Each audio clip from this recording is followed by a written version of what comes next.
Assalamu alaikum everyone. I hope you all will be doing great. आज हम अपना lecture number 15 start करेंगे। तो सबसे पहले मैं आपको बता दूं कि लेक्चर के फर्स्ट पार्ट में हम कौन कौन सी चीज़ों को डिस्कस करेंगे। उसमें सबसे पहले हमारे पास है बाउंडिंग थ्योरम या एम एल इन इक्वलिटी। ये एक ही चीज़ है, दे आर नॉट डिफरेंट। ये दोनों मतलब आप इसको बाउंडिंग थ्योरम कहें या एम एल इन इक्वलिटी का नाम दे दें, ये एक ही चीज़ है आपके पास। ये देखेंगे कि क्या होती है और फिर इससे रिलेटेड हम एग्जांपल्स को सॉल्व करेंगे, क्वेश्चंस को सॉल्व करेंगे कि किस तरह से इसको यूज़ करके प्रैक्टिकली हम मैथमेटिकली इसको कैसे यूज़ कर सकते हैं बाउंडिंग थ्योरम को। तो बाउंडिंग थ्योरम को जब आप डिफ़ाइन करना चाहोगे, इन द प्रीवियस लेक्चर हमने डिफरेंट कर्व्स को देखा था, जिसमें हमारे पास स्मूथ कर्व थी, सिंपल कर्व थी, क्लोज्ड कर्व थी। ये इस तरह की डेफिनेशंस हमने उनको डिफ़ाइन किया था कुछ टर्म्स को।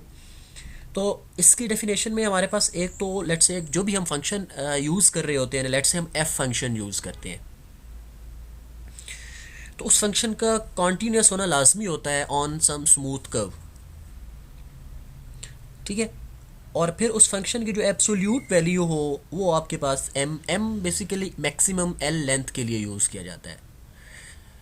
तो चलते हैं लेक्चर की तरफ। Here is the ML inequality या bounding theorem. If C is a continuous curve and f of C is defined at each point of C, then mod of this whole function, ये जो integral function है, जो आपके पास function given होता है आपको, उसको आप इंटीग्रेट करें और वो इंटीग्रेशन जो है वो आपके पास लेस और इक्वल्स टू एम एल आए। What is M L? M L is maximum length. Maximum length means के जो फंक्शन की मैक्सिमम वैल्यू है, डॉट एल मीन्स के लेंथ ऑफ द कंटूर, जो हम पैच ले रहे हैं कर्व का। ठीक है। आगे इसका आपके पास प्रूफ भी है। प्रूफ, लेट्स से आपने कोई फंक्शन लिया के इज इक्वल्स टू 1 समेशन के 1 to n है आपके पास, और एफ ऑफ ये जो इसकी इंटीग्रेशन एज एन, आपको पता है हमने लास्ट टाइम डिस्कस किया था कि इंटीग्रेशन को हम एज एन समेशन यूज़ कर रहे होते हैं। मैंने इन चीज़ों को थोड़ा सा एक्सप्लेन भी कर दिया था।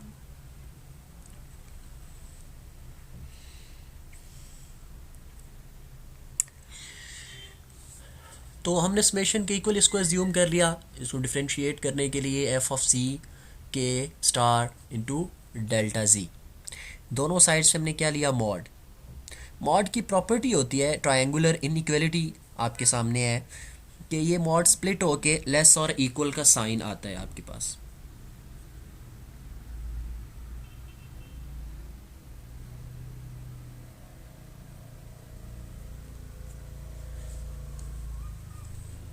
बाय दिस, अब ये आपके पास क्या है? ये समेशन। समेशन का मतलब तमाम वैल्यूज़ जितनी भी आ रही हैं उनका सम, और वो किसके इक्वल होगा आपके पास? एम के इक्वल होगा ये। ठीक है जी। वो उसकी जगह एम रिप्लेस कर दिया मॉड ऑफ डेल्टा जी के। डेल्टा जी के क्या है आपके पास? बेसिकली जब आप इस जी के कोई उसका एक पार्ट है हमारे पास, जब आप उन सब पार्ट्स का सम कर लेंगे कि 1 2 3, जब सम करते जाओगे तो वो टोटल लेंथ आ जाएगी। ये एक सिंगल कंटूर है, जब आप उसका सम कर लोगे टोटल लेंथ आपके पास आ जाएगी। तो यही आप इसमें प्रूव करना चाहते थे। ये आपके पास थ्योरम का प्रूफ आ गया। उसके बाद आपके पास आ जाता है इससे रिलेटेड रिमार्क्स। बेसिकली उस जो भी हम कोई रिज़ल्ट प्रूव करते हैं ना, उस रिज़ल्ट से रिलेटेड जो है उस जो थ्योरम हम प्रूव करते हैं उस रिज़ल्ट से, उस थ्योरम से रिजल्ट्स जो डिड्यूस किए जाते हैं।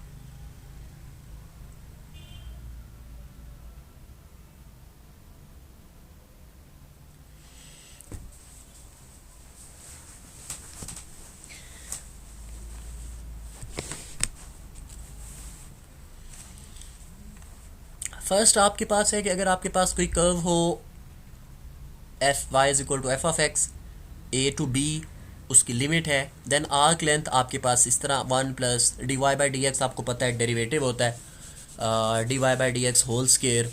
और इसी तरह if C has parameterization X equals to X of T comma Y is equals to Y of T,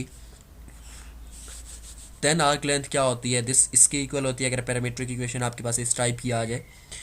अब हमारे पास इससे रिलेटेड एक और रिजल्ट है, आप इसको क्वेश्चन भी कह सकते हो, रिजल्ट भी ले सकते हैं। Prove that mod of integration limit क्या है, iota to 2 plus iota 1 over z square d z is less और इक्वल्स टू 2, ये हमने प्रूव करना है। So function is f of ji equals to 1 by z square. Equation of, अब equation of A B is y is equals to 1 in parametric form, x is equal to t, y is equals to 1, और interval हमारे पास क्या आ रहा है, t है जो that is greater or equal to 0 and less or equals to 2, 0 से 2 हमारे पास ये मैक्सिमम उसकी वैल्यू आ रही है।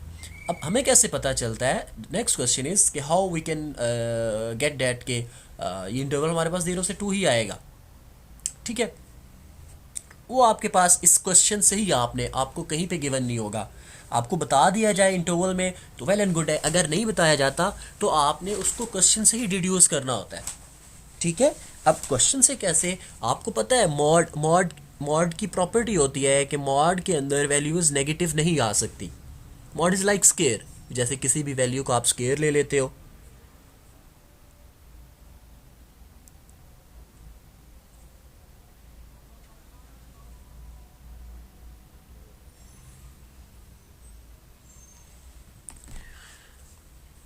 तो पॉजिटिव, इसमें नेगेटिव वैल्यू तो आपके पास आ नहीं सकती, ठीक है। अच्छा, तो इसकी वैल्यूज़ कहाँ तक जा सकती हैं, वैल्यूज़ लेस और इक्वल्स टू 2 होंगी, 2 से छोटी जितनी भी वैल्यूज़ हैं और 2 तक लेस और इक्वल्स टू, तो 2 इंक्लूड होगा, 1 होगा, 0 होगा, 0 से नीचे सारी नेगेटिव होती हैं, यहाँ पे मॉड लिया गया है, नेगेटिव हो नहीं सकती। उससे आपको पता चल गया कि आपके पास जो इंटरवल आ रहा है that interval is 0 to 2। So now 0 1 2, तो 0 0 आपके पास यहाँ पे पॉइंट आ जाएगा, 0 1 1 मैक्सिमम आप यही पॉइंट्स ले सकते हो एक्स एक्सिस के अलॉन्ग या वाई एक्सिस के अलॉन्ग। तो length of C is given by, अब आपके पास पैरामीट्रिक देखें, आपने ऊपर जो रिमार्क देखा, तो जो रिमार्क का सेकंड पार्ट था आपके पास x is equals to T, y is equals to 1, so you can write जो l is equals to D X over D T plus D Y by D T whole square D T, D X over D T, X का with respect to T आप derivative लेंगे 1, जब y का with respect to t लेंगे 1 आपके पास constant है, और constant का डेरिवेटिव हमारे पास 0 होता है। 1 की स्केयर लें तो 1 ही आएगा, और इसकी इंटीग्रेशन dt की t आएगी, और ये क्या है 0 to 2 इसकी लिमिट है, और आप ये लिमिट इसमें पुट करेंगे 2 - 0, आपके पास आंसर क्या आएगा 2। Then consider z square is equals to z mod square, chapter number 1 में हमने इसकी प्रॉपर्टीज़ को डिस्कस किया था, हमने वही एक प्रॉपर्टी यूज़ की, साथ मेंशन भी कर दिया कि हम कौन सी प्रॉपर्टी को यूज़ कर रहे हैं। So z X square plus Y square के इक्वल होता है, z square mod is equals to X square plus Y square, on C we know that x is t, y is 1, तो ये आपके पास क्या आएगा, x की जगह t पुट करें, y की जगह 1 पुट करें, 1 प्लस टी स्केयर। अब आप देखें यहाँ पे 1 में t ऐड हो रहा है, and you know that t is from 0 to 2, अगर आप 0 पुट करो तो ये 1 के इक्वल आएगा, t को 1 पुट करें तो 2 आएगा, t को 2 पुट करें तो 3 आएगा। तो आप यहाँ पे राइट कर सकते हो कि z square mod is greater और इक्वल्स टू 1, ग्रेटर और इक्वल्स टू 1, क्योंकि there are 3 values of T. अब उन तीनों में से आप अगर कोई भी इसमें वैल्यू पुट करते हो, लेट्स से 0 करते हो, तो 1 आएगा, वो भी इस इनइक्वालिटी को होल्ड कर रहा है। ठीक है, 1 पुट करो तो 2 आंसर आता है, 2 is greater than 1, inequality hold करती है। 2 पुट करो तो 3 आता है and 3 is also greater than 1, ये इनइक्वालिटी भी होल्ड करती है आपके पास। तो आप लिख सकते हो इसको z square mod is greater और इक्वल्स टू 1। अगर आप इन दोनों का रेसिप्रोकल कर दें, अगर आप इन दोनों का क्या कर दें, रेसिप्रोकल करेंगे, तो ये इनइक्वालिटी भी रिवर्स हो जाएगी।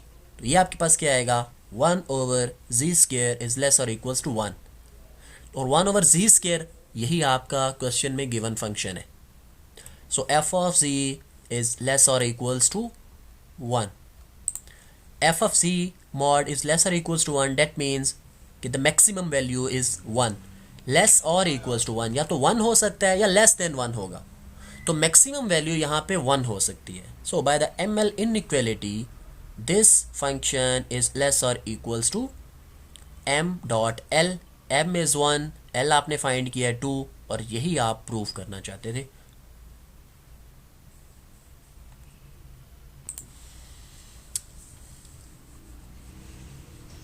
Then the next question is, show that integration of c bar dz less or equals to pi where c is semi unit circle. आपके पास उन्होंने बता दिया है कि ये आपके पास एक सेमी सर्कल है, ठीक है जी।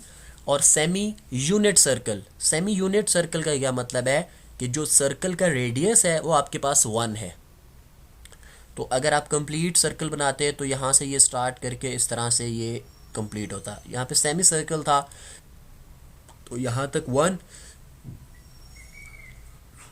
एक्स एक्सिस के लॉन्ग इस साइड पे आपके पास -1 आता है, ठीक है जी। So given c is semi unit circle, so it's parametric equations, जो आपके पास सेमी यूनिट सर्कल होता है आपके उसकी पैरामीट्रिक इक्वेशंस आपके पास ये होती है, X is equals to cos theta, Y is equals to sine theta, और ये आपके पास लेस और इक्वल्स टू पाई है, तो टी जो है वो आपके पास 0 से पाई तक इसकी रेंज होगी। रिमार्क का अगेन हमने उसकी लेंथ फाइंड करने के लिए उसका सेकंड जो पॉइंट था वो यूज़ किया, dx/dt whole square plus dy/dt whole square. आप इसका फर्स्ट डेरिवेटिव चूज़ करें, वो क्या आएगा, minus sine T whole square plus cos T whole square. Minus sine T whole square plus में आज चेंज हो जाएगा, और ये किस में चेंज हो जाएगा, ये तो ऑलरेडी आपके पास पॉजिटिव था। और आपके पास आइडेंटिटी होती है, ट्रिग्नोमेट्रिक आइडेंटिटी है कि sine square theta plus cos square theta ये 1 के इक्वल होता है। तो 1 का स्क्वायर रूट आपके पास क्या होगा, 1, और 1 की इंटीग्रेशन भी क्या आएगी, टी। तो पाई माइनस 0, लेंथ आपके पास आ गई पाई। अब आपने m फाइंड करना है, l आपने फाइंड कर लिया, अब आप m की तरफ जाओगे। Here f of z is z conjugate, और you know that z is equals to x plus iota y, and the conjugate of z will be x plus iota y. On the circle f of z is x, you know that x is cos t and y is sin t. इसका फिर आप absolute value find करोगे, and you know that to find the absolute you have to square the coefficients of real and imaginary part, and then उसका square root ले लेते हैं। तो आपने क्या किया, cos square t plus sin square t, and that is equals to 1. The square root of 1 is again 1, so here m is 1. तो what is the ML inequality? ML inequality is less or equals to 1 into pi, और यही आप क्या करना चाहते थे, proof करना चाहते थे।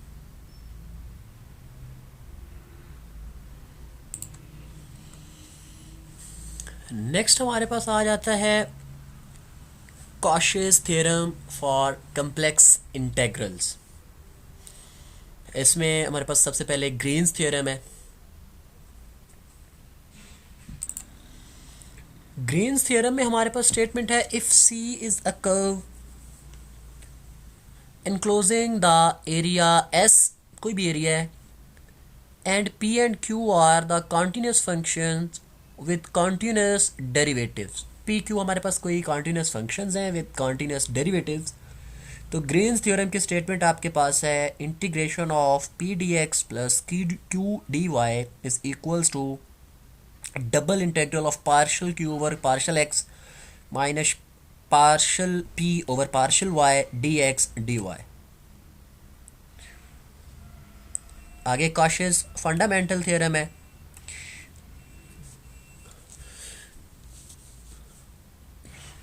अब हमारे पास इस थ्योरम की तरफ जाने से पहले, काशी फंडामेंटल थ्योरम से पहले, हम कुछ कंसेप्ट्स को डिस्कस करेंगे। Simply connected and multiply connected domain क्या होती है। तो a domain D is said to be simply connected if any closed curve in D can be shrunk to a point without passing out of the domain। मतलब आप किसी भी जो आपके लेट्स से ये आपके पास फिगर है, ठीक है, सिंपली कनेक्टेड की है। अब इसमें आप कोई भी आपके पास टर्म है ना, कोई भी आपके पास कर्व है, क्लोज्ड कर्व, ठीक है, आप उसको उसकी डोमेन में श्रिंक कर सकते हो, श्रिंक करना। ऑन द अदर हैंड जो मल्टीप्लाई कनेक्टेड है उसमें क्या है, उसमें आप ये देखें ना, ये एक दूसरे को कट कर रही है। तो अगर आप इसमें से किसी को श्रिंक करना चाहो ना तो ये एक दूसरे को डिस्टर्ब करेंगी, ठीक है। तो उसको आप वो सिंपली कनेक्टेड नहीं होते। Domain D is said to be simply connected if any closed curve can be shrink to a point without passing out the domain, ठीक है। वो किसी दूसरी को कट करने की बजाय अपने ही उसमें रहेगी। A domain which is not simply connected is said to be multiply connected। Remark है, if a domain has no hole then it is simply connected, and if a domain has one hole then it is said to be doubly connected। If a domain has n minus one hole then it is said to be n-ply connected। मतलब वो different है, n minus one तो n-ply, n होता तो n plus one आ जाता आपके पास, it depends.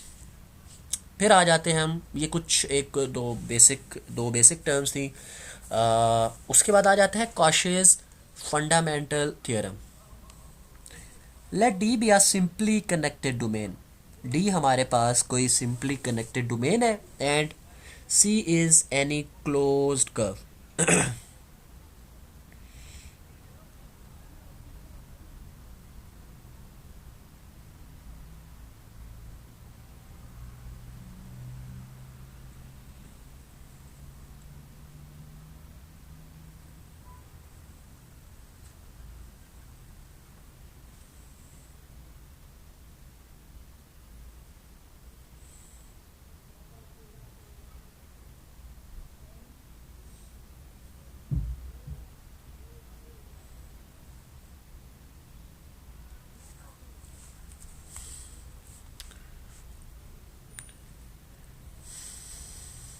If f of c is analytic and within c, अगर वो जो c आपको जो कर्व गिवन है, कोई क्लोज्ड कर्व है, अगर f of c उस कर्व पे और उसके अंदर एनालिटिक होगा और उसका डेरिवेटिव कॉन्टीन्यूस होगा, तो integral of that function will be zero.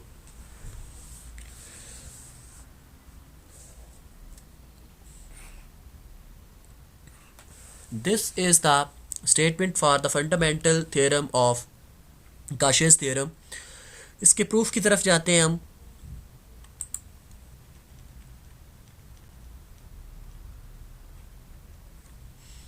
Late F F C is equals to you plus iota Y. अब आपको स्टेटमेंट में गिवन है हमें कि जो हमारा फंक्शन है वो फंक्शन हमारा एनालिटिक है। अगर वो एनालिटिक है तो इसका मतलब वो सी आर इक्वेशंस को सेटिस्फाई करेगा। तो हमने सी आर इक्वेशंस को राइट कर लिया। Curl you over x is equals to curl we over y and u over y is equals to minus curl we over curl x. Equation number 1 आ गई आपके पास। Consider f of C is equals to you plus iota v d x plus iota d y. z आपको पता है x plus iota y के equal होता है, तो डी जी किसके इक्वल होगा, D x plus D Y के। u D X minus V D Y दोनों को मल्टीप्लाई किया, मल्टीप्लाई करने के बाद सेपरेट इंटीग्रेशन की, ठीक हो गया जी। अब यहाँ पे हम क्या करेंगे, यहाँ पे हम ग्रीन्स थ्योरम को यूज़ करेंगे। इसलिए हमने सबसे पहले जब काशिस फंडामेंटल थ्योरम की तरफ आ रहे थे तो हमने ग्रीन्स थ्योरम की स्टेटमेंट को देख लिया। अब ग्रीन्स थ्योरम को यहाँ पे पहले अप्लाई जब करेंगे हम लोग, तो ये double integral minus curl we over X minus curl you over Y D X D Y, इधर भी हमने उसी को ही अप्लाई कर दिया ग्रीन्स थ्योरम को। तो क्या हुआ, minus curl we over curl X plus curl we over curl X, Cauchy's equations को हम यूज़ कर रहे हैं। Curl you over curl X minus curl you over curl X, zero हो गई, ज़ीरो प्लस ज़ीरो ज़ीरो, यही आप लोग प्रूव करना चाहते थे।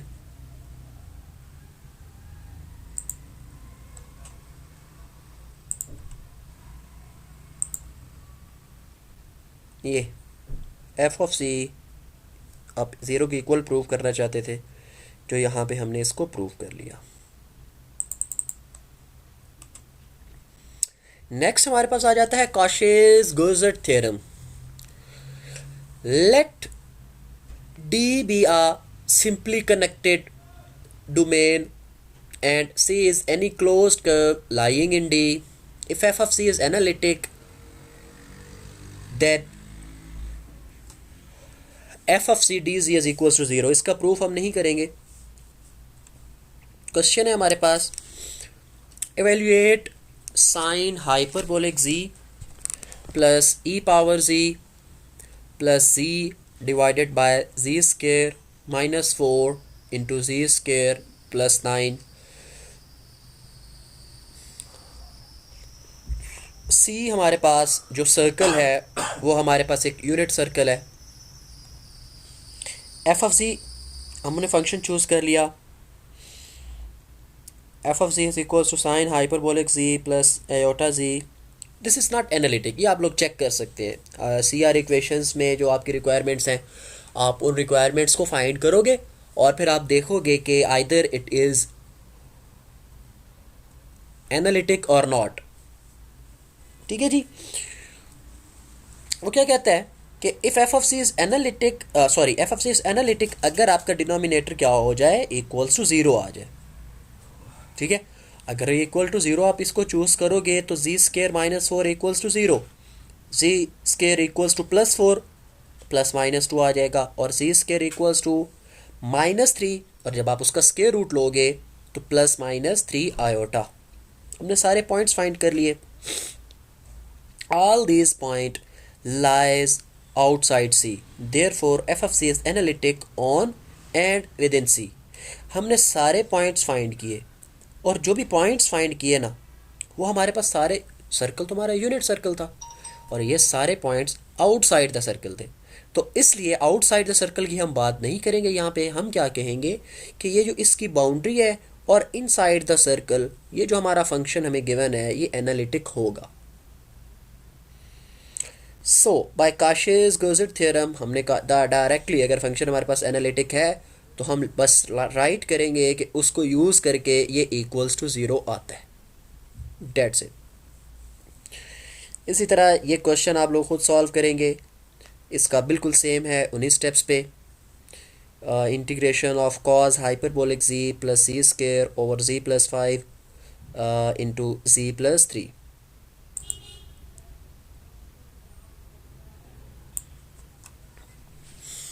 So here we are with the Cauchy's integral formula.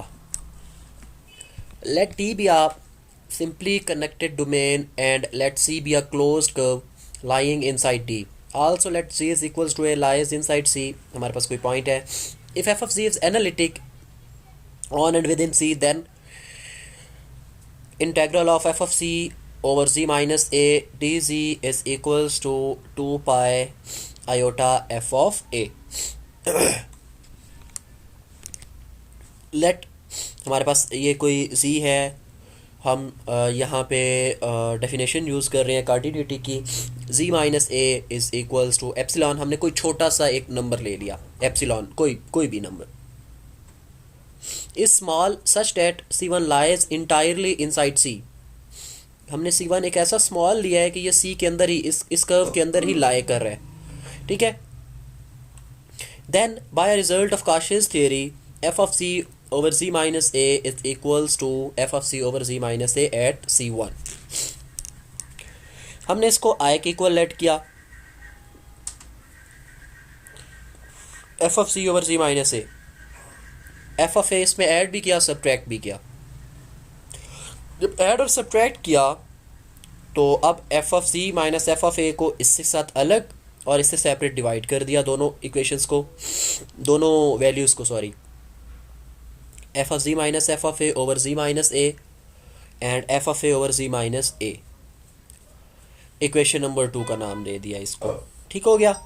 Next अब क्या करेंगे, as we know that 1 over Z minus A power n dz is equals to, ये इक्वल आएगा आपके पास 2 पाई के, for n is equal to 1. n अगर आप 1 पुट कर दो तो 0 होगा फॉर ऑल द वैल्यूज़. तो इक्वेशन नंबर 2 आपके पास क्या बन जाएगी, C1 पे f of Z minus f of A over Z minus A plus f of A into ये सारी जो आपके पास ये वाली वैल्यू है, फॉर ये यहाँ पे इसको इससे कंपेयर करें ना तो n पावर यहाँ पे 1 बन रहा है, तो ये 2 पाई i बन जाएगा.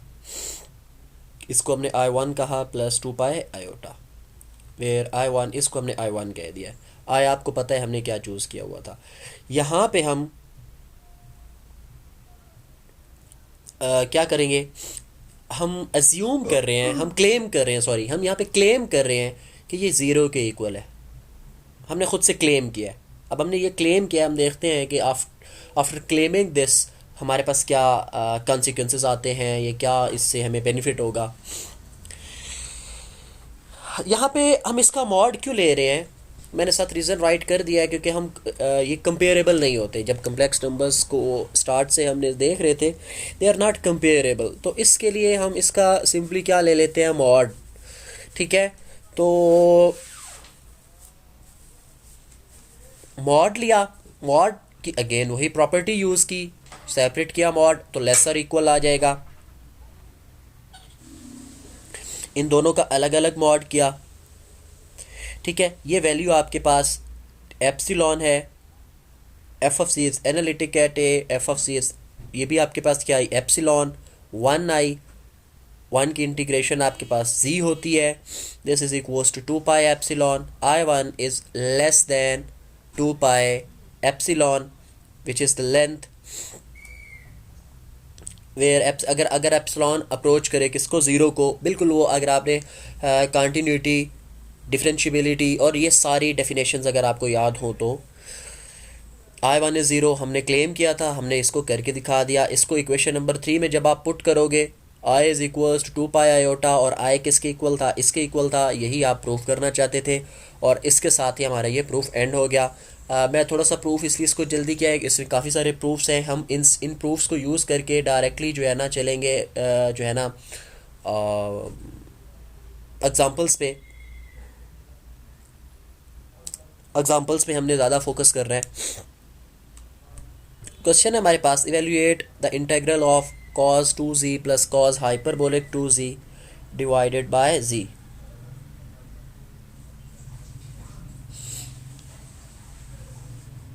इसके सॉल्यूशन की तरफ आते हैं हम.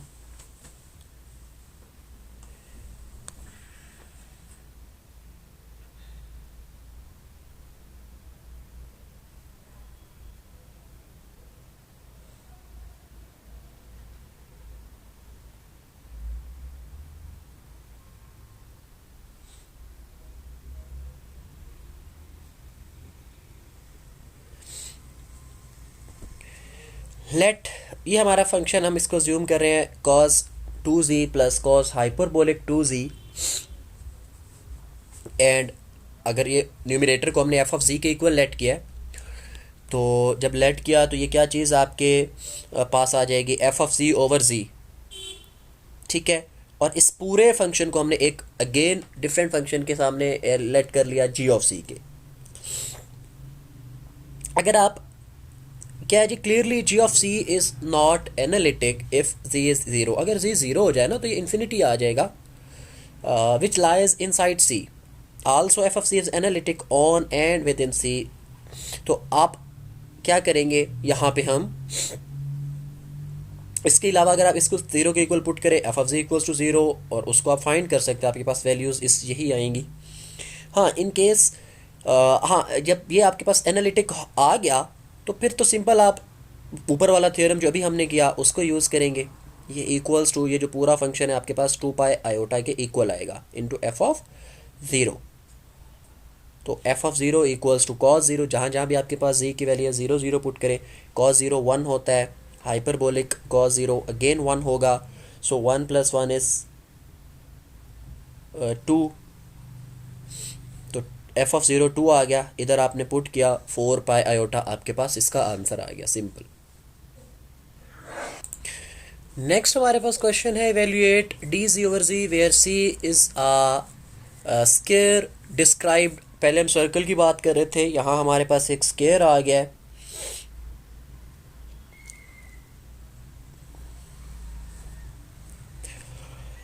In positive sense, with sides parallel to axis of length 2a and having its center at origin।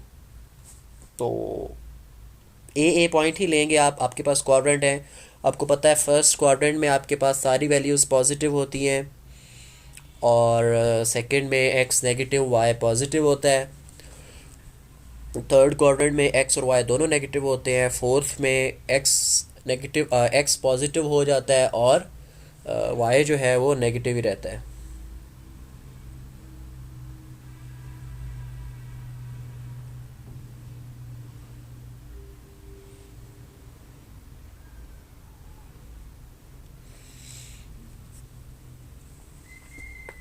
Hair F of C is one,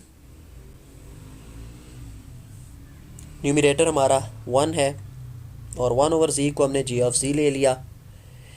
this is non analytic at Z is equal to zero which lies inside C.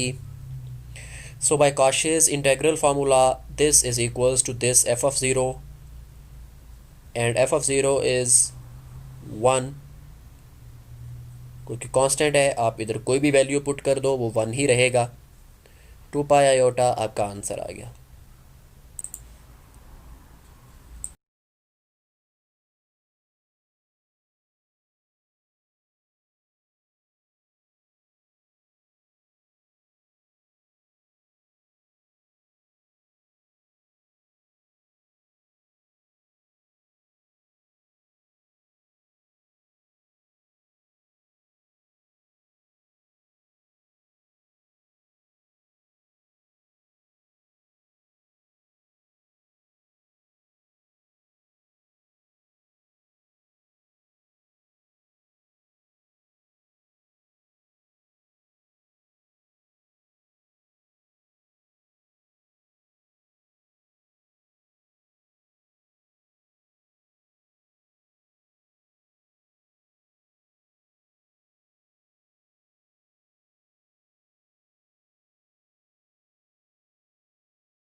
Sorry my mic was muted. तो अच्छा, यहाँ पे z is equals to 2 है, इसका क्या मतलब है आपके पास कि ये जो सर्कल है इसका रेडियस 2। अब अगर आपको याद हो, आपने second year maths exercise 3.5 integration वाला चैप्टर है, chapter number 3।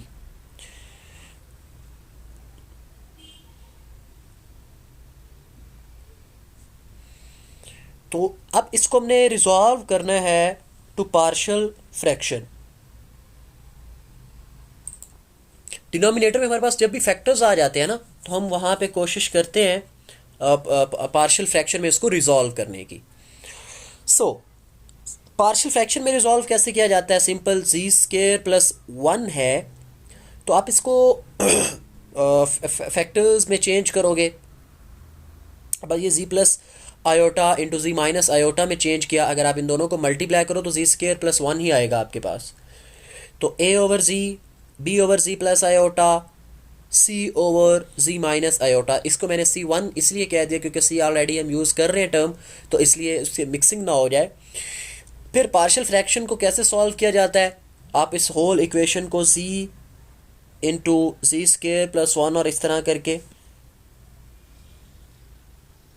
a is equals to 4, b is equals to 3, c is equals to 2।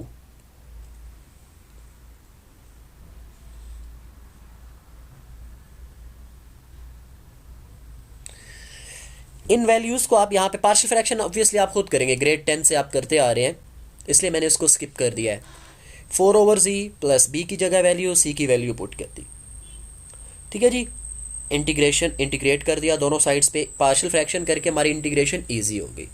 Ji plus 3 over 1 over Z plus iota 1 over Z minus iota, वो simple theorem को use किया। 4 into 2 pi iota, 3 into 2 pi iota, C minus this, सबको sum किया, आपके पास 18 पाई iota.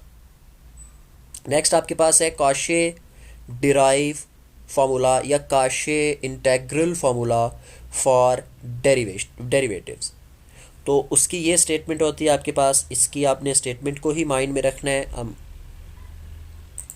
इसके आप statement को ही mind में रखेंगे। इसका प्रूफ मैं आपको प्रोवाइड कर दूंगा, जो कि प्रूफ आप लोगों ने खुद ही करना है।